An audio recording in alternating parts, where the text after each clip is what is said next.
আছে কারোর?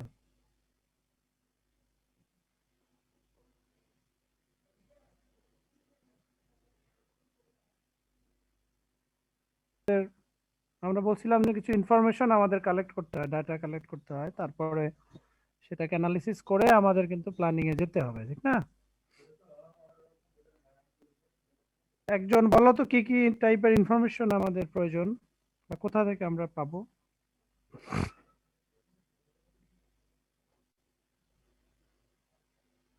যে কোনো একজন বলো।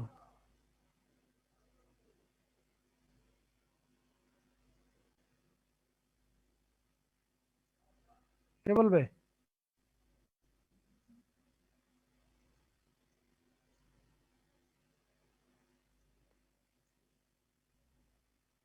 আমরা বলছিলাম যে ইফেক্টিভ ফার্ম প্ল্যানিং, প্ল্যানিং নিয়ে কিন্তু বেশ কথা হয়েছিল। আমি কিন্তু প্রথমে বলছি যে মনে হবে সহজ, আসলে পরে দেখবা যে একটা জিনিসও আর মনে নাই। কারণ একটু ডিফারেন্ট, কিন্তু টেকনিক্যাল টার্ম না বা টেকনিক্যাল তো ওইভাবে মনে রাখার বিষয় নাই, কিন্তু কিন্তু মনে যদি না স্টাডি করো তাহলে কিন্তু ভুলে যাবে। যে কোনো একজন বলো, কে বলবা? স্যার, প্ল্যানিং এর প্রিন্সিপালটা হচ্ছে যে কি করতে হবে, কখন করতে হবে, কেন করতে হবে, এই এর রেজাল্টটা কি, এই সমস্ত জিনিস নিয়ে ডিসাইড করে, অ্যাডভান্স ডিসাইড করে তারপর স্যার সেটা আগাতে সেটা হবে। প্ল্যান, কিন্তু আমরা যখন ইফেক্টিভ ফার্ম প্ল্যানিং হবে আমাদের কিছু ইনফরমেশন, নেসেসারি ইনফরমেশন কালেক্ট করতে হবে কিন্তু, না? তার বেসিসে তুমি ডিসিশন নিবা যে তুমি ফার্ম করবা কি করবা না, ঠিক না? স্যার, ইনফরমেশন সেটার হতে পারে আমরা যে প্রোডাক্টটা তৈরি করব সেটা কি আমাদের আশেপাশে কনজিউম করতে পারবে কিনা, বা সেই এরিয়াতে সেটার এভেলেবিলিটি বা কনসিস্টেন্সি আছে কি। আর ওই সাইডে ওই যে আমরা ফার্মটা করবো সে কি পরিমাণ ফার্ম আছে যে আমি ওখানে প্রোডাক্ট করার পরে তাদের আমার লাভ কম হবে কিনা বেশি হবে কিনা এটার উপরে ডিপেন্ড করবে। প্রবলেম এবং প্রসপেক্টটা আইডেন্টিফাই করতে হবে। হুম। স্যার, প্রথমে প্রোডাক্টের প্রাইসটা জানতে হবে, তারপর অ্যাভেলেবিলিটি মানে কনসিস্টেন্সি এইসব, তারপর poultry input, price of different poultry input, availability of poultry input, marketing facilities, availability of other facilities, আর ল্যান্ড অ্যাভেলেবিলিটি। মানে অনেকগুলো বিষয় কিন্তু ইনফরমেশন নিয়ে তারপরে আমাদের এখানে ইনভলভমেন্ট হতে হয়, ঠিক না? জি স্যার। ওকে, আমরা তাহলে আজকে মানে এগুলো কিন্তু দেখবা যে খুবই কাছাকাছি জিনিস, কিন্তু আবার মনে হবে যে একটু ডিফারেন্ট, আবার সবই মনে আসতেছে কিন্তু আবার কিছুই মনে আসছে না, কোনটা কোথায়, কোনটা কোন পয়েন্টের আন্ডারে যাবে, এগুলো কিন্তু কয়েকবার স্টাডি না করলে বুঝতে পারবে না কিন্তু। হ্যাঁ, ঠিক আছে, আমরা আজকে আরেকটা স্লাইড শুরু করি, আরেকটাই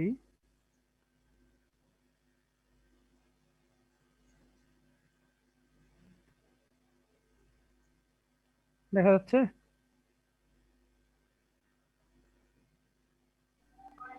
জি স্যার। ওকে, ওর দিন আমাদের ছিল ওইটা জেনারেল কনসিডারেশন, মানে ফার্ম করার সময় কি কি general consideration of farm planning.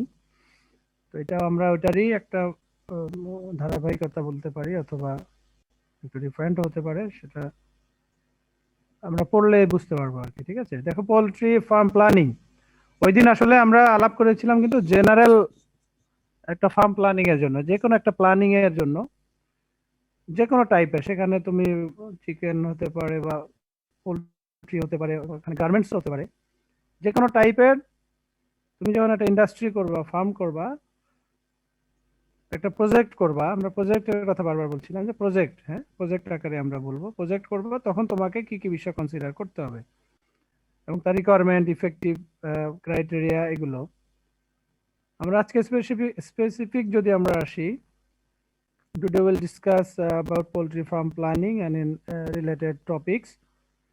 First of all, poultry farming. Already we know that keeping of chicken, duck, geese, etc. for their meat or eggs, either for domestic or commercial consumption or both. অর্থাৎ poultry farming বলতে আমরা জানি already, আমরা যেহেতু এখানকারই ছাত্র, যে পোলট্রির যে 11 স্পেসিস আছে, আমরা 11 স্পেসিসের মধ্যে যে কোনোটাই আমরা পালতে পারি, কমার্শিয়ালি পালতে পারি বা নিজেদের কনজামশনের জন্য, অথবা দুই কাজে আমরা ইউজ করতে পারি। And the objectives are to establish the effect of technical planning in poultry farming. টার্মগুলো খেয়াল করে, একটা হচ্ছে technical planning in poultry farming, to find out the financial aspects of planning in poultry farming. Find out করা financial aspect এর যত ধরনের financial বা অর্থনৈতিক বিষয়গুলো আছে সেইগুলোর একটা planning. And number 3, to explore planning of marketing strategies to sustain poultry farming. Yeah, number 3 is the marketing planning or strategy to sustain poultry farm বা ফার্মিং সিস্টেমটাকে সাস্টেইন করতে গেলে আমাদের কিন্তু মার্কেটিংটা ইম্পর্টেন্ট। অর্থাৎ 3 types of planning we should discuss. First, technical planning, যেখানে technical বিষয়গুলো থাকবে সেখানে, এবং সেকেন্ড ওয়ান হচ্ছে ফিনান্সিয়াল, সেখানকার অর্থনৈতিক বিষয়গুলো তোমাকে বিবেচনায় আনতে হবে। নাম্বার 3 হচ্ছে যেহেতু এটা একটা প্রোডাক্ট, এই প্রোডাক্টটা তোমাকে মার্কেটিং করতে হবে বা এটা বিক্রি করেই কিন্তু তোমার লাভের বিষয় আসবে, তোমার লাভ ক্ষতির বিষয় জড়িত থাকবে। অতএব মার্কেটিং প্ল্যানিংটা আমাদের জন্য কিন্তু ভেরি ইম্পর্টেন্ট। এখানে একটা বিষয় বলছে দেখো, প্ল্যানিং লেআউট। আমরা যখন প্ল্যান লেআউট করতে যাব তখন আমাদের কয়েকটা বিষয় আমাদের মাথায় রাখতে হবে। স্পেশালি মোর ইম্পর্টেন্ট পয়েন্টস আর কস্ট অফ ল্যান্ড। যেখানে আমরা ল্যান্ড পারচেস করব সেই ল্যান্ডটার ভ্যালু কি, what are their benefit or some advantages. We should consider the land advantages. And next one, the cost of construction materials. Most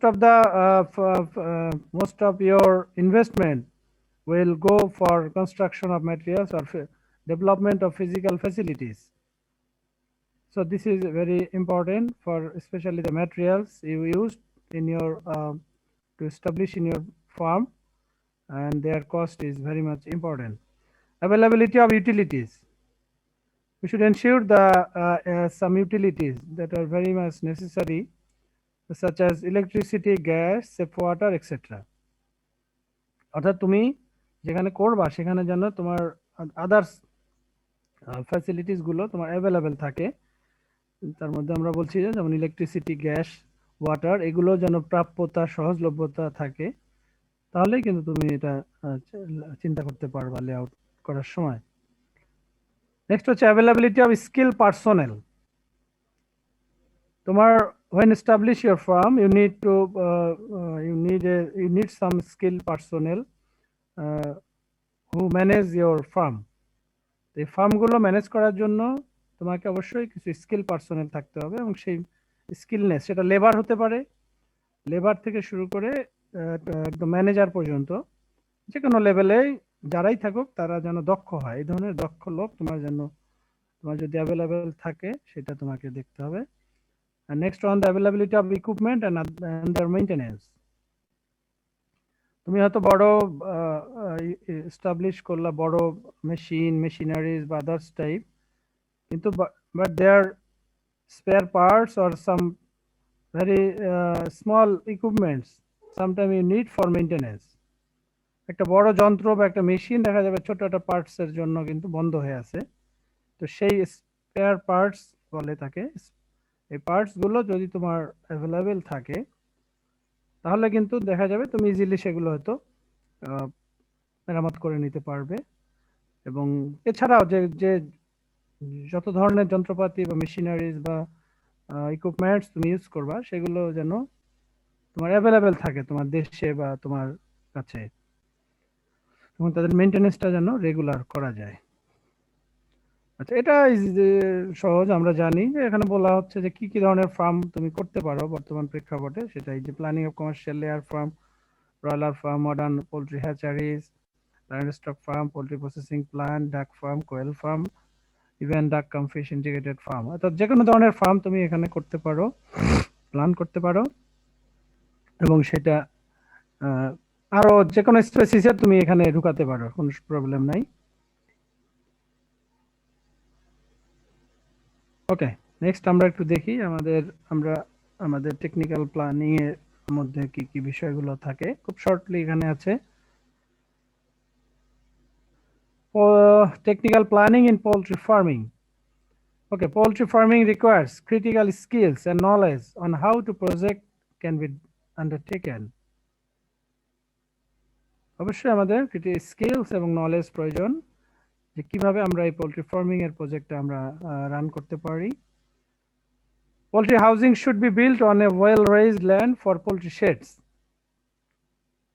আমাদের একটা ভালো জায়গায় বা ভালো জমিতে আমাদের কিন্তু এই হাউজিং কমপ্লেক্সটা করতে হবে এবং বিশেষ করে পোল্ট্রি শেডগুলো আমাদের করতে হবে। যেটা একটা আমরা তো ল্যান্ড সিলেকশন করেছিলাম, আবার সামনে হয়তো আমরা আবার পড়বো যে সাইট সিলেকশন আর ল্যান্ড সিলেকশন।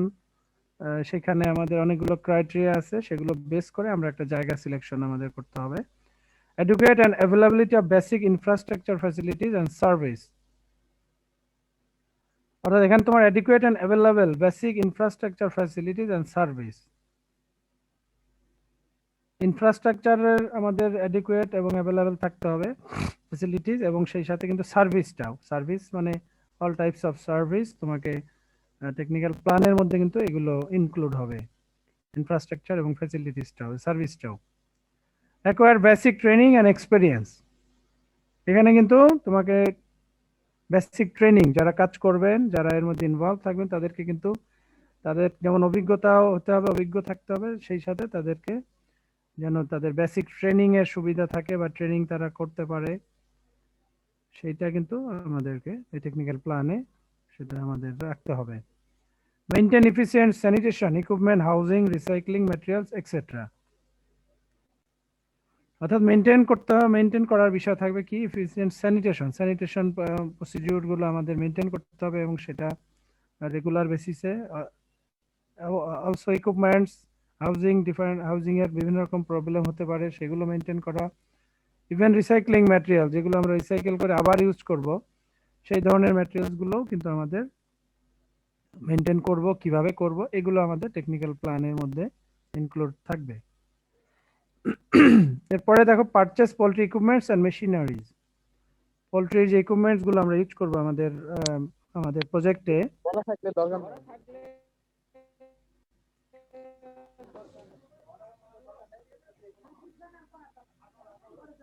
নিয়ামুল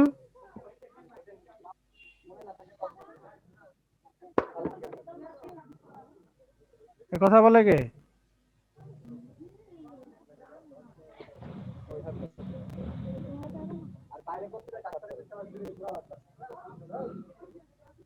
একশো 21 Niamul.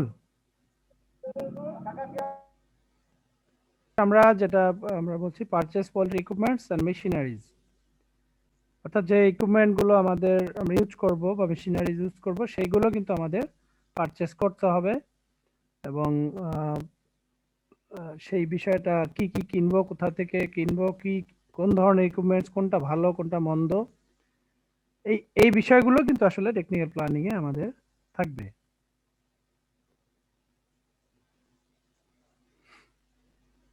Effects of technical planning.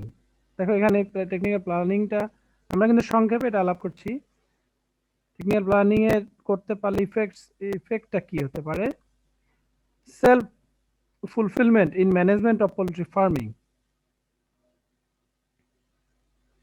অর্থাৎ পোল্ট্রি ফার্মিং এ তোমার বলছে কি, দেখো self fulfilment in management of poultry farming, অর্থাৎ পোল্ট্রি ফার্মিং ম্যানেজ করতে গেলে তোমার যদি টেকনিক্যাল প্ল্যানটা তুমি ভালো করতে পারো, তাহলে তুমি নিজেই সেলফ ফুলফিলমেন্ট, তোমার যতগুলো প্রয়োজন বা যেগুলো জিনিস প্রয়োজন, ঘাটতি, সেগুলো তুমি ফুলফিল করতে পারবা নিজেই সেগুলো বুঝতে পারবা, দেখতে পারবা, বা ফুলফিল হয়ে যাবে তোমার প্রয়োজনগুলো আর কি। And the second, the quality production in poultry farming. এবং অবশ্যই আমরা যদি এভরিথিং আমাদের টেকনিক্যাল প্ল্যান ওয়াইজ আগাই, সেখানে কিন্তু আমাদের অবশ্যই কোয়ালিটি প্রোডাকশন অবশ্যই হবে। Timely production of poultry products, আর হচ্ছে টাইমলি অবশ্যই আমাদের হবে। অর্থাৎ আমরা যদি ভালো জিনিস শুরু করি, আমরা যদি কখন শুরু করব, কখন ধরো একটা ফার্ম তুমি কখন শুরু করবা, কোন সময় বাচ্চা আনবা, কোন সময় সেই বাচ্চাটা প্রোডাকশনে যাবে, কোন সময় তুমি বিক্রি করবা, ব্রয়লার হলে ব্রয়লার এগ হলে কোন সময় থেকে ডিম পারবে, ডিম পারবে, এই যে টোটালটি কিন্তু একটা টাইম ফ্রেম আছে। তো তোমার টেকনিক্যাল প্ল্যানিং এ কিন্তু you should maintain your time frame, you should show your time frame when you start and when it will finish.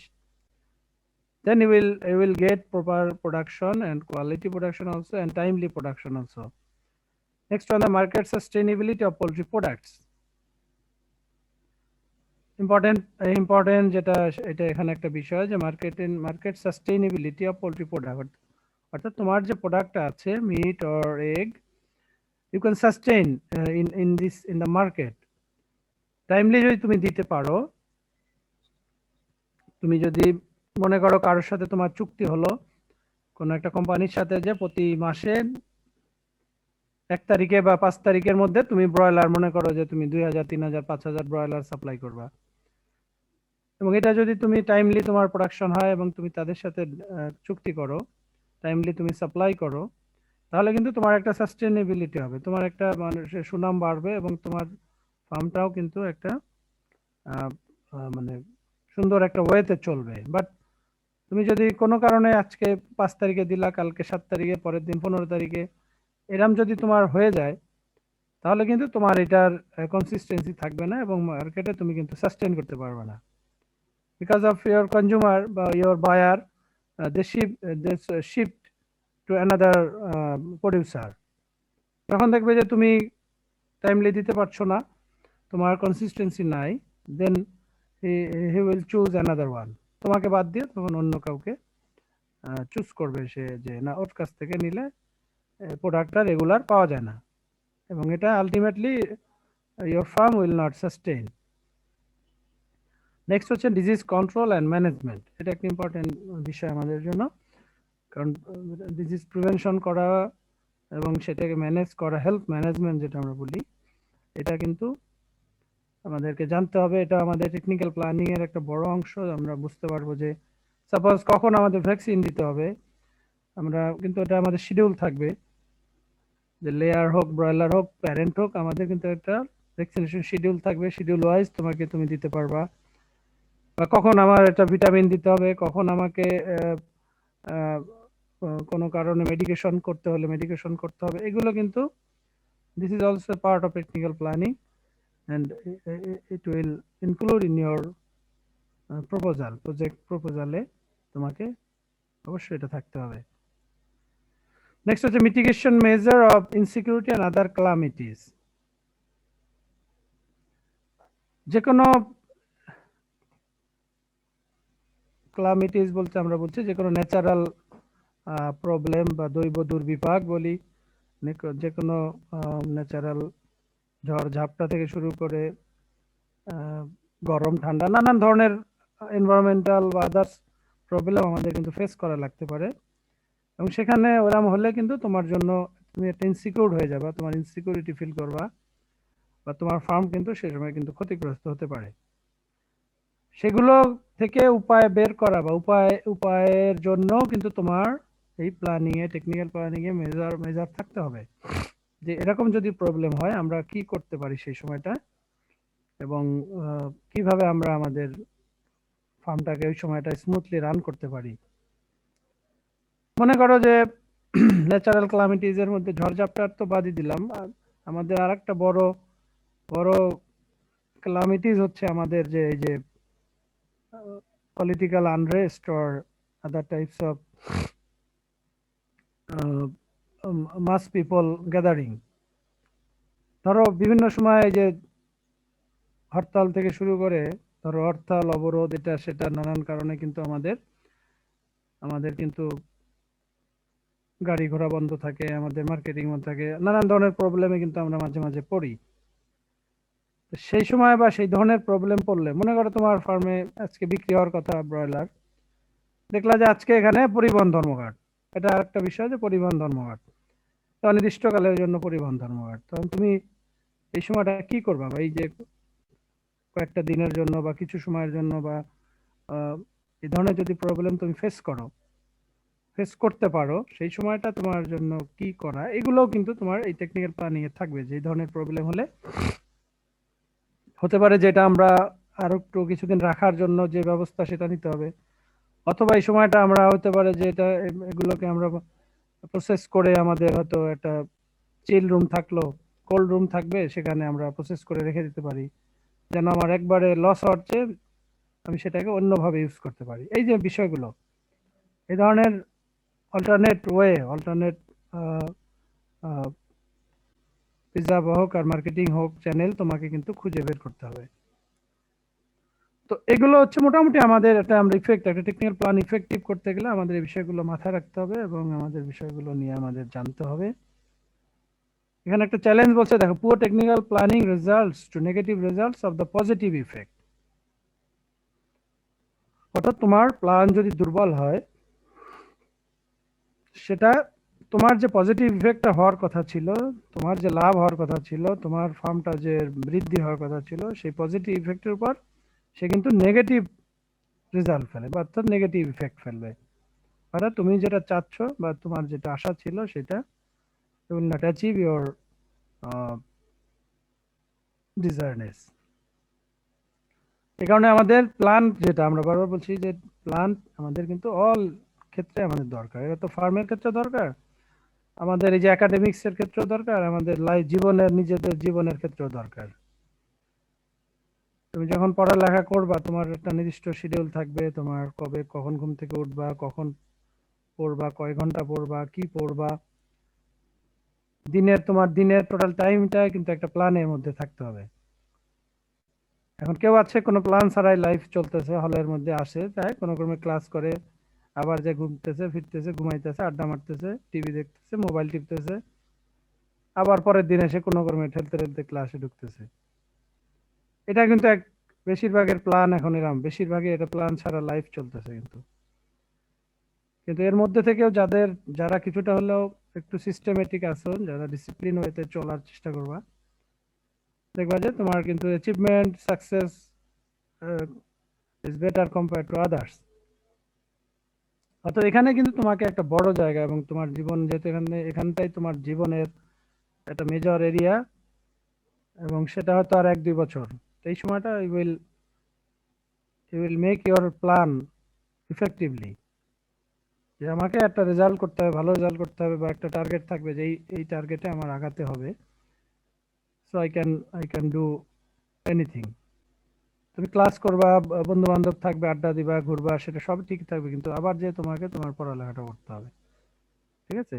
তো সেটাই বলছে যে পুয়ার প্ল্যান হলে দেখবা যে এখন অনেকেরই দেখবা বছর শেষে চোখের পানি বেরোবে, রিপিট হবে, অনেকে ফেল হবে, অনেকেরই মার্ক হয়তো 3.5 পাওয়ার কথা, সে হঠাৎ করে 3.4 পেয়ে গেছে, 3 পাওয়ার কথা 2.9 পেয়ে গেছে। অর্থাৎ ছোট একটা ভুল বা কোনো একটা সাবজেক্টে গুরুত্ব না দেওয়ার কারণে দেখবা তার কিন্তু ক্লাসের ঝামেলা হয়ে যাবে। তো এই জন্য better you will make your life planning, you will make your own plan। বুঝতে পারছো নাকি? এটা খালি বলা তো হয়, খালি শুনে যাই নাকি? আশিক, আইডি 10। জি স্যার। জি স্যার। শুনতে পাইছো? জি স্যার, শুনতে পাচ্ছি। কি লাইফের প্ল্যান আছে কোনো? জি স্যার, প্ল্যান আছে। খালি ঘুরে বেড়ানো নাকি? না স্যার, ঘুরে বেড়ানো না। আচ্ছা, না বেটার। ঘুরতে পারো, ঘুরবা না কেন? ঘোরার তো ঘুরতেই পারো, কিন্তু নিজের বাকিটা যেন ঠিক থাকে সবার জন্য। জি স্যার। না নাহলে কিন্তু এটাই হবে যে poor technical plan results negative result to এর পজিটিভ ইফেক্ট, এবং সব ক্ষেত্রে জীবনের এভরিহ্যার। পরে আরো আমরা এক্সাম্পল দিব, অসুবিধা নেই।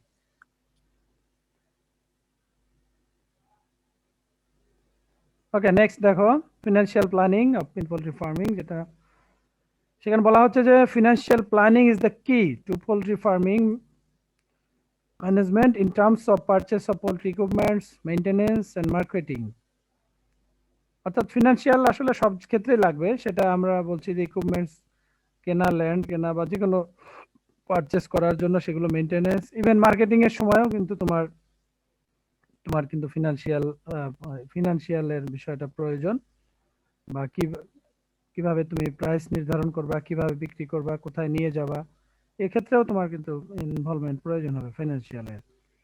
Poultry farmers have variety of choice from which they can initiate their financial capacity. একজন ফার্মার বা একজন investor, entrepreneur, they will choose a different way to collect their money. First on the bank loan, সবার প্রথম পছন্দ বা সবার প্রথম জায়গা হচ্ছে আমাদের ব্যাংক লোন, যে ব্যাংক লোন থেকে আমরা হয়তো আমরা মানিটা সার্চ করতে পারি। দেন হচ্ছে পার্সোনাল সেভিংস, যদিও সেভিংসটা তো আগে আমাদের হিসাব করতে হবে যে তুমি যখন ফার্ম করবা বা একটা কিছু করতে যাবা, তোমার নিজের কাছে কত টাকা আছে, তোমার নিজের বা তোমার হতে পারে ফ্যামিলি বা রিলেটিভ মিলিয়ে, যে তোমার কাছে কি পরিমাণ টাকা থাকবে এবং তোমার কত টাকা তোমার বাইরে থেকে কালেকশন করতে হবে। মনে করো তোমার যদি একটা 5 কোটি টাকার একটা প্রজেক্ট থাকে, বা 5 কোটি টাকা তুমি ধরে নিলা যে এখানে আমার 5 কোটি টাকা লাগবে, তুমি কিন্তু শূন্য হাতে যদি নামো, তোমার কিন্তু কেউ টাকা পয়সা দিব না। 5 কোটি টাকার যখন তুমি নিয়ে নামবা, তোমাকে অ্যাটলিস্ট বলতে হবে যে ভাই আমার কাছে 50 লাখ বা 1 কোটি টাকা আমি ম্যানেজ করতে পারবো, দেন আমার বাকি টাকাটা আমার হয়তো আমার প্রয়োজন, আমার লোন হিসাবে প্রয়োজন। যে লোন দিবে সেও চিন্তা করবে যে তোমার কাছে টাকা দিব 5 কোটি, আর তুমি নিয়ে 2 দিন পরে বলবা যে আমার সব শেষ, ঋণ খেলাপি হয়ে আমি শেষ। তুমি হয়তো ওই টাকা দিয়ে আর এক জায়গায় একটা বাড়ি করলাম, বাড়ি টাড়ি করে তুমি আর একদিকে পালা গেলা, নাকি এরকম আছে নাকি তোমাদের মধ্যে? খুঁজলে পাওয়া যাবে 2-1 জন এক উদ্দেশ্যে টাকা নিয়ে, আছে না? আছে এর মধ্যে, আছে কে দেখি কে? ধরো বাসা থেকে টাকা আনে যে জরুরি ভিত্তিতে ফর্ম ফিল আপ করতে হবে, টাকা আয় না, ওই যে দেখা যাবে হয়তো বান্ধবীদের একটা পার্টি দিল নাকি, অথবা মোবাইল কিনলো একটা, এই ধরনের লোক আছে না? বহুত আছে এর মধ্যে। বলো না কেন, 2-1 জনের নাম বলো।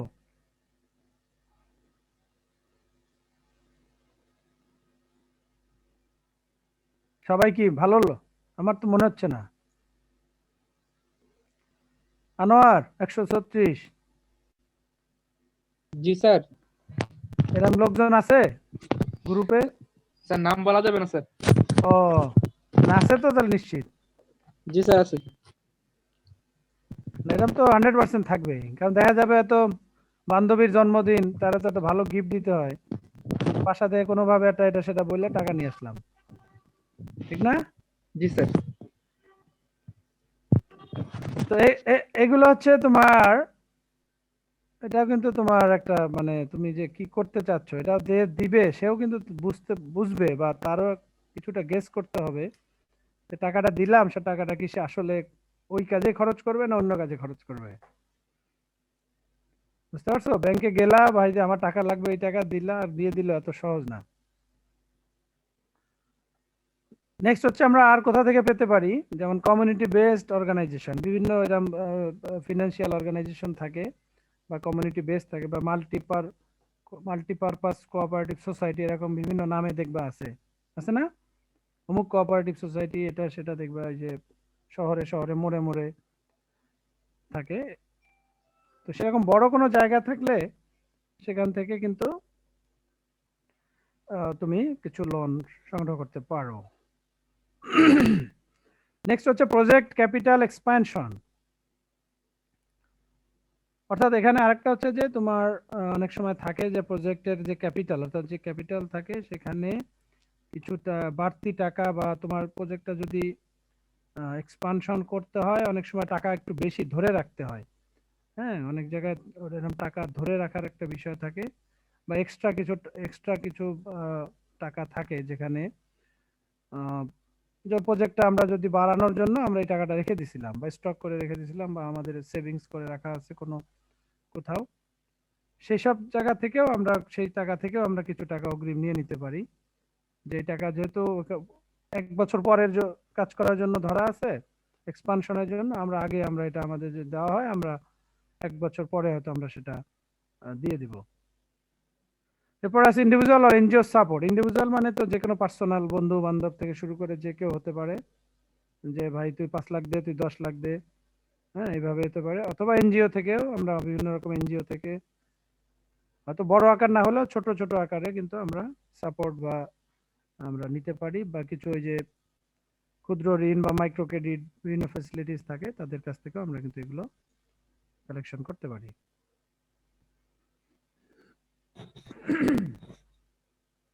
এখন কি বলছে, marketing strategy to sustain poultry farming. কিছু স্ট্র্যাটেজি তোমাকে নিতে হবে এরপরে, যেটা আমরা ফাইন্যান্সিয়ালটা কিন্তু সংক্ষেপে বললাম, পরে আবার পরে বলবো। মার্কেটিং স্ট্র্যাটেজির জন্য আমাদের কিন্তু এটা একটা বড় প্ল্যানিং করতে হবে। To sustain poultry farming requires the poultry farmers to be aware of stake holders.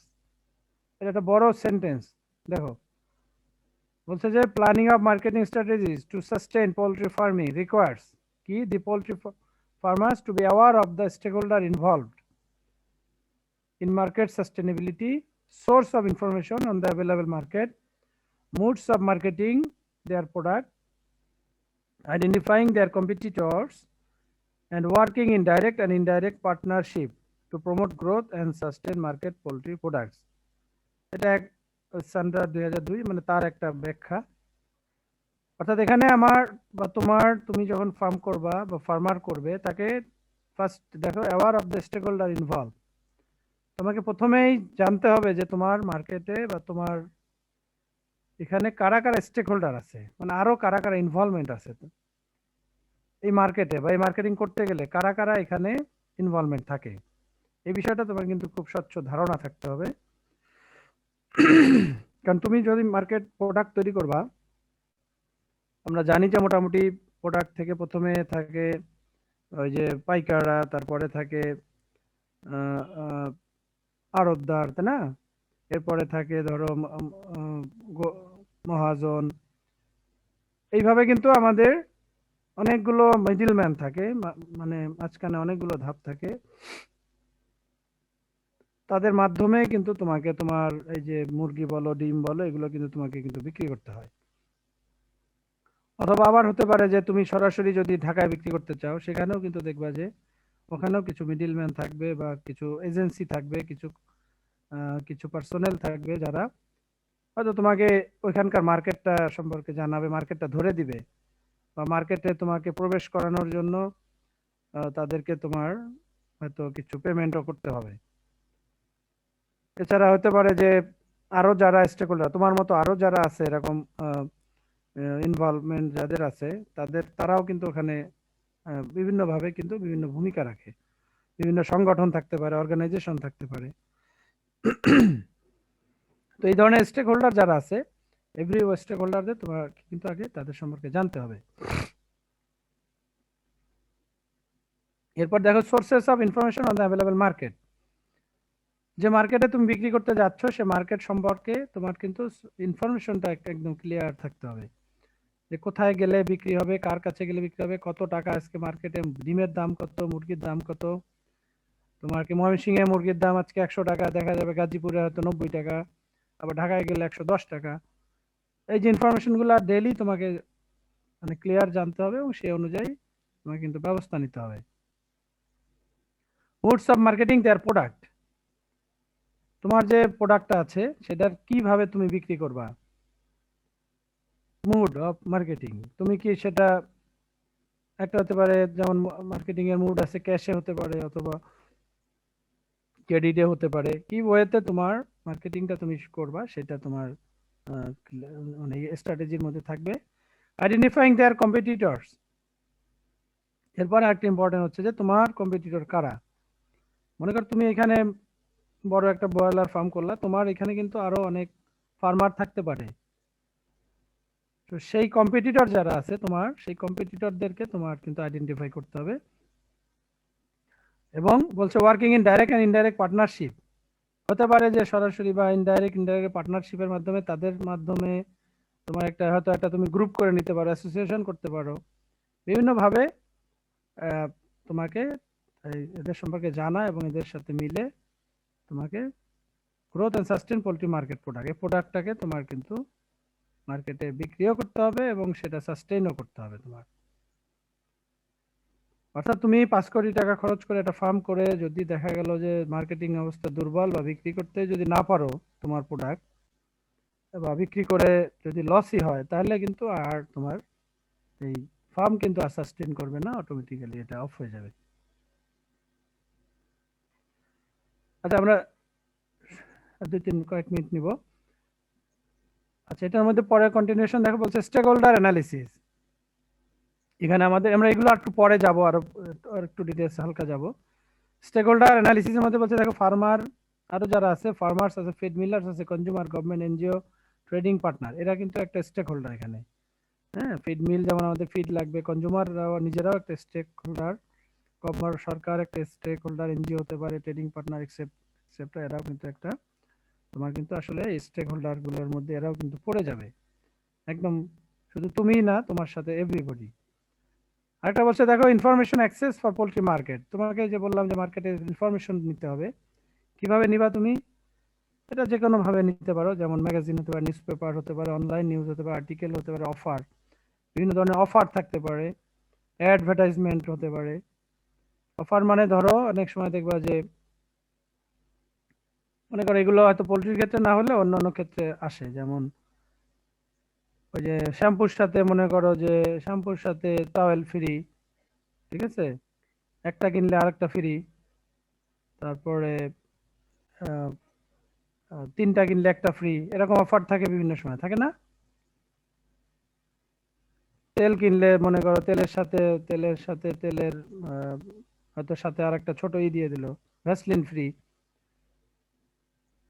দেখছো না, অফার তো অভাব নাই, দোকানে গেলেই দেখবা বিভিন্ন রকম অফার থাকে। নুডলসের সাথে এখন দিচ্ছে নুডলসের সাথে বাটি ফ্রি, ঠিক আছে। অর্থাৎ এই যে বিভিন্ন টাইপের অফার, এগুলো কিন্তু তোমাকে, এটা তোমার কিন্তু জানতে হবে যে তুমি যে প্রোডাক্টটা করবা সেখানে বাকিরা কি ধরনের অ্যাক্টিভিটিস করতেছে, সেটা কিন্তু তোমার অফারটার মধ্যে কিন্তু ইনভলভমেন্ট। আর অ্যাডভার্টাইজমেন্ট তো আছে, সেটা দিয়েও জানা যাবে। নেক্সট দেখো competitor identification in the market, ওই যে কম্পিটিটর কথা বললাম, হতে পারে ডাইরেক্ট কম্পিটিটর আছে, এখানে ইনডাইরেক্টলি কিছু কম্পিটিশন হয়, ফিউচার কম্পিটিটর হয়। হ্যাঁ, এখানে তোমার প্রোডাক্ট প্রাইসিং এর বিষয় থাকে, টার্গেট মার্কেট, কোন মার্কেটে আমরা মার্কেট করতে চাই সেটার একটা বিষয় থাকে, আর সেলস অ্যান্ড প্রফিট, এগুলো কিন্তু এই কম্পিটিশন যখন করবা এগুলোর মধ্যে কিন্তু এগুলো ইনভলভমেন্ট থাকবে।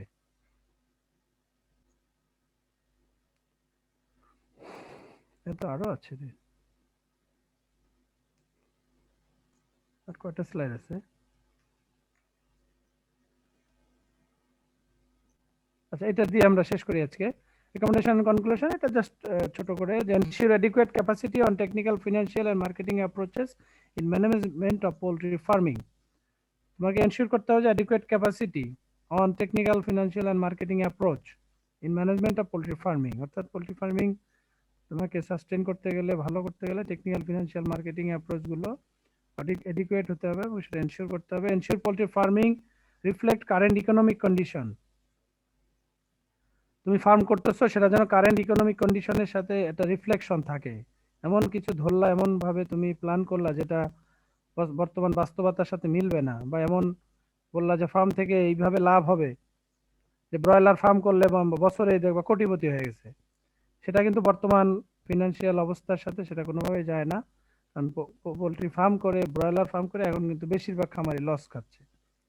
তো সেটা যেন কারেন্ট কন্ডিশনের সাথে রিফ্লেক্টমেন্ট হয়। Government support to ensure export of poultry products, এবং সেখানে আমাদের এই প্রোডাক্টগুলো যদি আমরা এক্সপোর্টে নিতে পারি, আমাদের যে ধরনের প্রোডাকশন হচ্ছে তাতে কিন্তু একটা বড় হয়তো আমাদের প্রডিউসাররাও কিন্তু উপকৃত হবে, এবং গভর্নমেন্টেরও কিন্তু সেখানে ইনভলভমেন্ট থাকতে হবে, গভর্নমেন্টেরও ইনকাম হবে। তো সেই গভর্নমেন্টের সাপোর্টটা সেখানে আমাদের প্রয়োজন। Use of advance techniques and technology, তোমাকে অবশ্যই যখন এখানে ইউজ করবা, এখন মডার্ন যুগ, এখন তোমাকে অবশ্যই আধুনিক টেকনিক এবং টেকনোলজি ইউজ করতে হবে। নেক্সট হচ্ছে expansion of finance for poultry farmer except soft loan. অর্থাৎ আমরা সফট লোন বলতে বোঝায় যে যেখানে ধরো ইন্টারেস্ট কম থাকবে, অর্থাৎ যারা যেখান থেকে ফাইন্যান্সিয়াল সাপোর্টটা দিবে, ব্যাংক থেকে শুরু করে বিভিন্ন যে ফিনান্সিয়াল প্রতিষ্ঠান, তাদেরকে এই পোলট্রি বা এই রিলেটেড ফার্মারের জন্য, এগ্রিকালচার রিলেটেড ফার্মারের জন্য তাদেরকে কিন্তু সফট লোন দিতে হবে। এটা আমাদের রিকমেন্ডেশন। সফট লোন মানে যেখানে ইন্টারেস্টের হার কিন্তু কম থাকবে, হয়তো 1, 2, 3, 4% মতো করে দিলে তাহলে আমাদের ফার্মাররা বা আমাদের প্রডিউসাররা কিন্তু সেটার থেকে বেনিফিট পেতে পারে। ঠিক আছে, আজকের মতো এটুকু। সাইট সিলেকশন আছে, এরপরে আমরা এটা আজকে আর পড়বো না, আর একদিন এটা যদি আমরা জানি তারপরেও আরেকটু আমরা ডিটেলস পড়বো এটা নেক্সট ক্লাসে। ঠিক আছে, আর ঠিক মতো নাই করতে পারো তাহলে তো ওভারঅল টোটাল প্রজেক্টটাই তোমার মানে পুরো লস হয়ে যাবে, টোটাল প্রজেক্টটাই ভেস্তে যাবে। তো প্রত্যেকটা প্ল্যান, প্রত্যেকটা স্ট্র্যাটেজি কিন্তু গুরুত্বপূর্ণ এখানে। হ্যাঁ, ঠিক আছে, থ্যাংক ইউ ভেরি মাচ।